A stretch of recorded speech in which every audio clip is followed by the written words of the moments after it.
Now let's continue learning about internal quality auditing. So internal audit planning begins with who an auditor should be and continues to cover when an audit should be conducted. So it begins now, actually, our audit planning. So right now, we are already determining sino yung mga magiging auditor natin. That's why you are in this session. And to tell you honestly, not everyone can be an auditor. And truly, if the wrong people are chosen, the audit will be less than successful.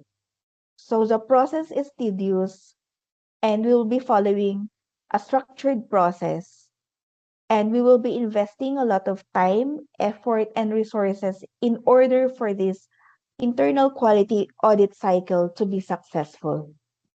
And for you to be able to meet the requirements, you have to exude these following traits of an internal quality auditor.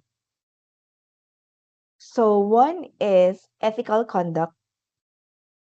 You have to be fair, honest, and responsible. And you also have to be open minded or willing to consider alternative ideas or points of view. You also need to be diplomatic or tactful in dealing with people across different roles. You also have to use your observation skills. You have to notice details and behaviors and also be able to counter check if what is being said and what is in practice are same. You also have to show perceptiveness, being aware of cultural, educational, and organizational differences. Of course, versatility, the ability to adapt to different environments and situations. You also have to show tenacity or persistence and being focused on audit objectives despite obstacles. So there will be a lot of obstacles in terms of your schedule, answers that are not appropriate, of course, behaviors that are not supposed to be shown during the audit. Also, you have to show decisiveness or the ability to reach timely and logical conclusions, and self reliance or working independently while respecting audit team rules. So, this is very important. You have a team in here, but you have a role as an audit team leader or as an audit team member. So never po tayong magpapagawa ng audit findings natin sa ating kasama, sa ating TA, or anybody else. So dapat as an internal quality auditor, you have to be self-reliant and work independently on your internal quality audit finding. Also, you need to have knowledge of educational processes. So that's basic. You have to be familiar of teaching, learning, curriculum design, and learners' needs. So how do you do that? You need to check our procedures pertaining to Clause 8 and on the academic team. Also, you need to have focus on stakeholders. Consider always the learners, the teachers, the parents, the regulators, and the society. Of course, you have to be an empath and sensitive to the educational environment, respect your auditees, respect student diversity and inclusivity also. You also need to have or to show communication skills, clear questioning, listening, and reporting, especially in the academic setting. Of course, you have to be analytical. You need to evaluate whether policies truly support learner-centered outcomes. You also have to be culturally aware or mindful of the academic culture, traditions, and values. At the same time, you have to be objective. You need to balance compliance checks with appreciation of educational goals. And of course, commitment to improvement or going beyond compliance, checking opportunities for improvement that will eventually enhance the learning quality in our school. It's also important to take care of your appearance, of your confidence, of your professionalism when facing our auditees. So again, people form opinions about people or auditors quickly. So our appearance also influence how they receive us. But we have guidelines for them also on how they will receive us during the audit process. Body language, tone, and posture affect our credibility, which is very important when probing, asking questions, or gathering evidence during audits. We have to remember that first impressions can impact the cooperation. So we have to start with being respectful, being composed, such that we build trust with units or departments that we will be auditing. It's very important to project confidence and neutrality to support objectivity also. So this is one of the key traits required of us as internal quality auditors. Understanding also how others perceive you will help you improve your auditing presence, communication style, and effectiveness during engagements. So this is why we will have a simulation and an activity to test this trait on the last day of your training proper. I also require auditors to have the ability to stay still, of course, ability to listen, ability to stay focused, interact and engage, provide answers, identify gaps, and propose solutions. So it is very basic for leaders and for auditors to be able to stay in long discussions because our ISAC laws require us to understand and dig deeper and for us to reflect on how this applies to the context of our organization. So I encourage everyone, not just encourage, I require everyone to read the ISO clause attached in this discussion, have discussion exchange with your fellow auditors if possible, identify gaps in your current unit in order for you to practice or check the applicability of the clause that you will be reading, check the current policies and gaps of our institution, and eventually integrate it in the checklist creation that we will soon be also doing. So let me give a recap on why do we conduct audits. First is to verify the processes, that processes comply with the requirements. So you have to check if our current practices are in accordance with the ISO requirements. It is also for us as auditors to determine if our current system is effectively being implemented. So maybe our DPMs are already aligned, but how about the implementation? So we also need to check that. Also, we are conducting audits to verify further opportunities for improvement. So probably we may see that there are procedures in place, there are policies in place, these are already being practiced, but are there still opportunities for improvement such that we continually become better for our students? So we conduct audits to ensure that our organization also achieves its objectives. So again, we audit to improve and not to find fault. And your role as an auditor is to verify evidence, not make assumptions. Your role as an auditor is to evaluate the process and not the person. Your role as an auditor is to remain objective all the time. You have to help the organization improve through factual findings. So, 5 words that every auditor should remember. First is to ask. Second, observe. Third, verify. Fourth is to record. And lastly, improve.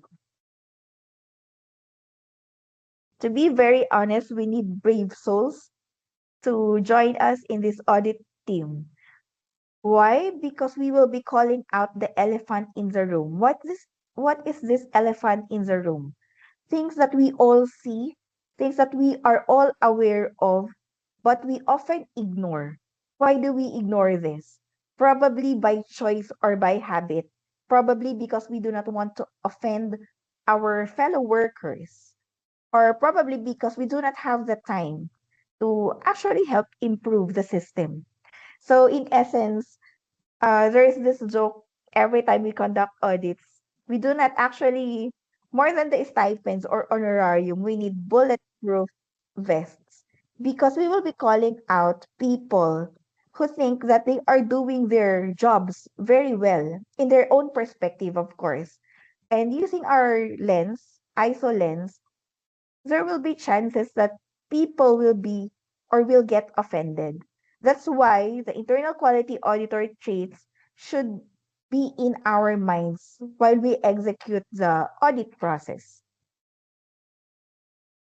So, in a way, auditing will help us improve our environment because we cannot outsmart our environment.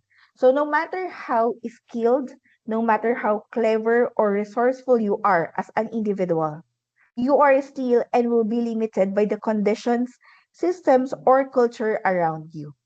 So, your environment in our scenario, our workplace, for example, will shape the opportunities, the constraints, and results that we can achieve.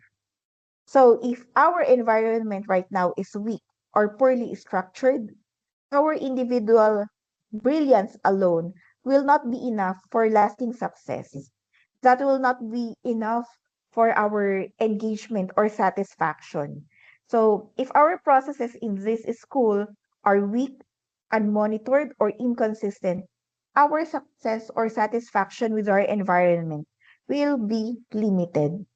So, in order for us to thrive, adopt in this environment, we have to improve it or move to a better one. Of course, what we will do now is to improve it by being internal quality auditors. So the best way forward is to help our school improve through internal quality audits.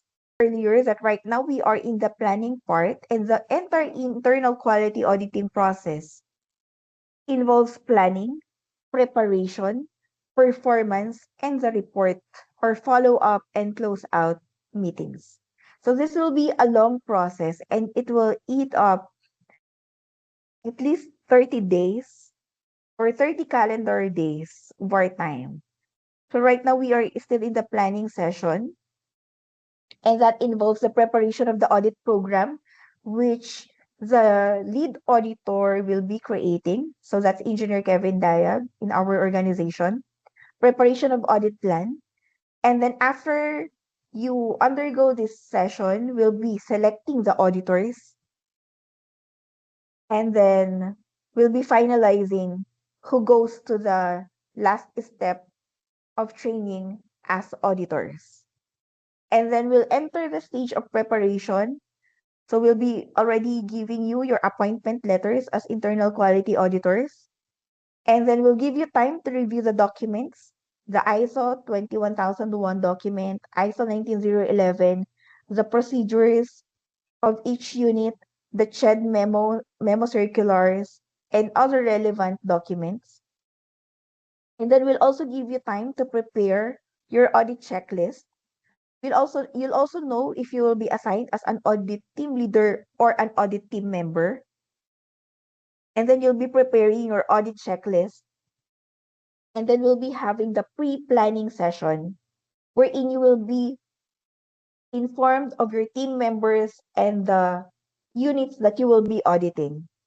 This will be followed by audit performance, wherein we'll be conducting the opening meeting with all the unit heads in MBGFC.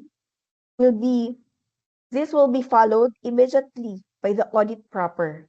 So this is the time for you to visit the offices, the heads, and then to observe and to ask your audit questions based on your audit checklist.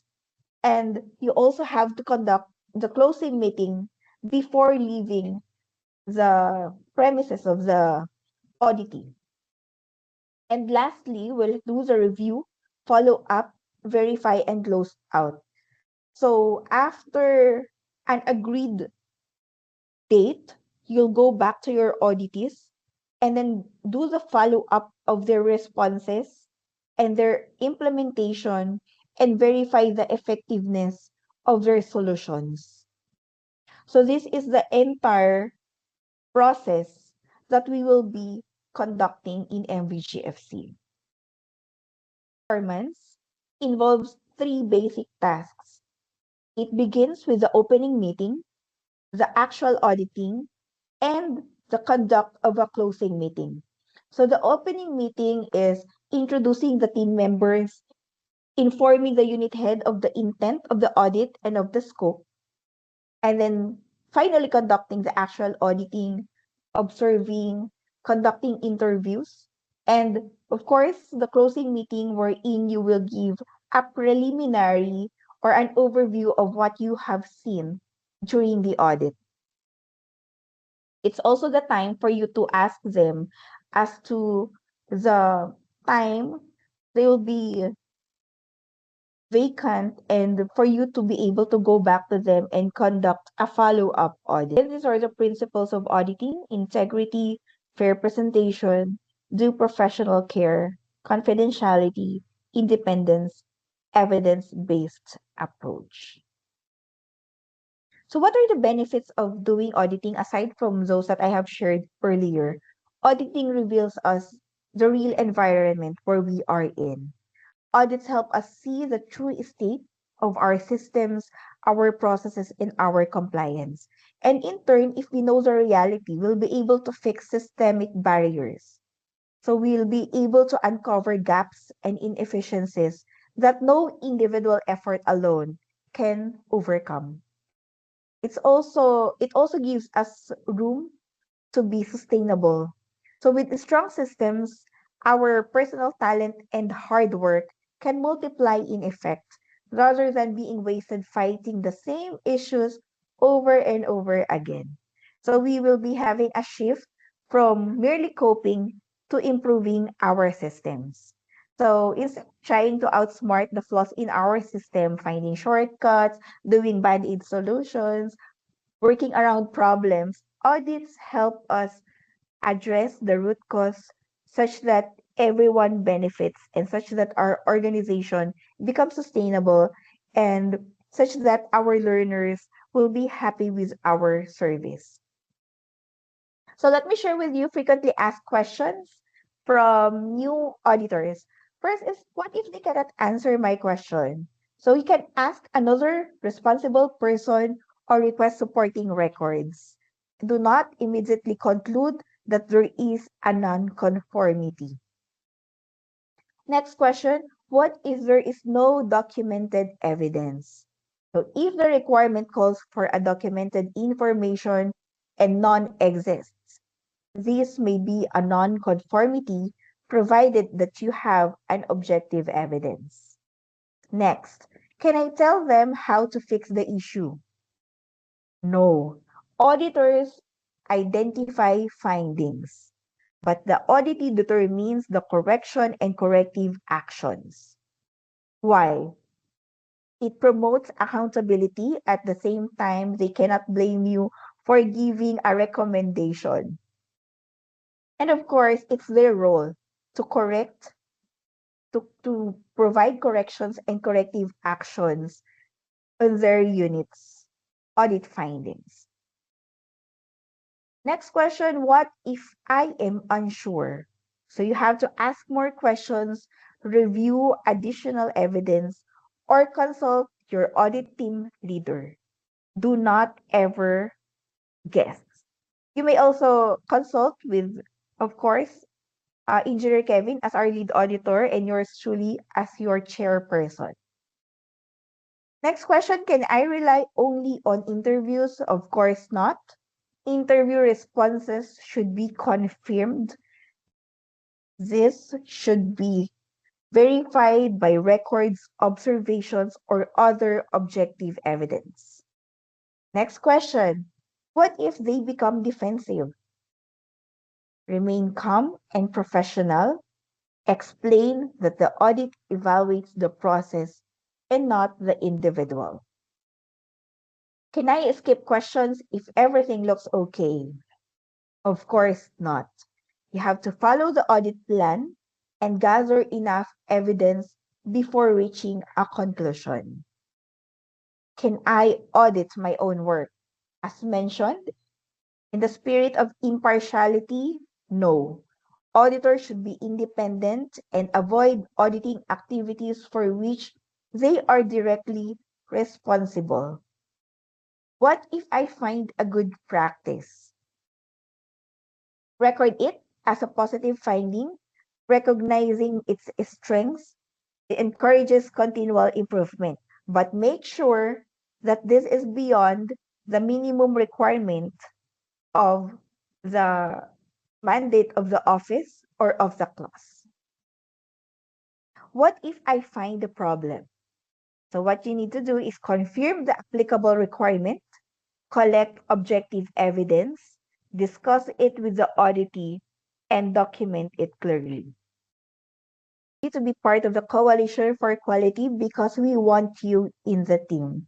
So this will be a journey of growth, courage, and quality for each and every one of us. And we'll see you all at the conference room if you pass this session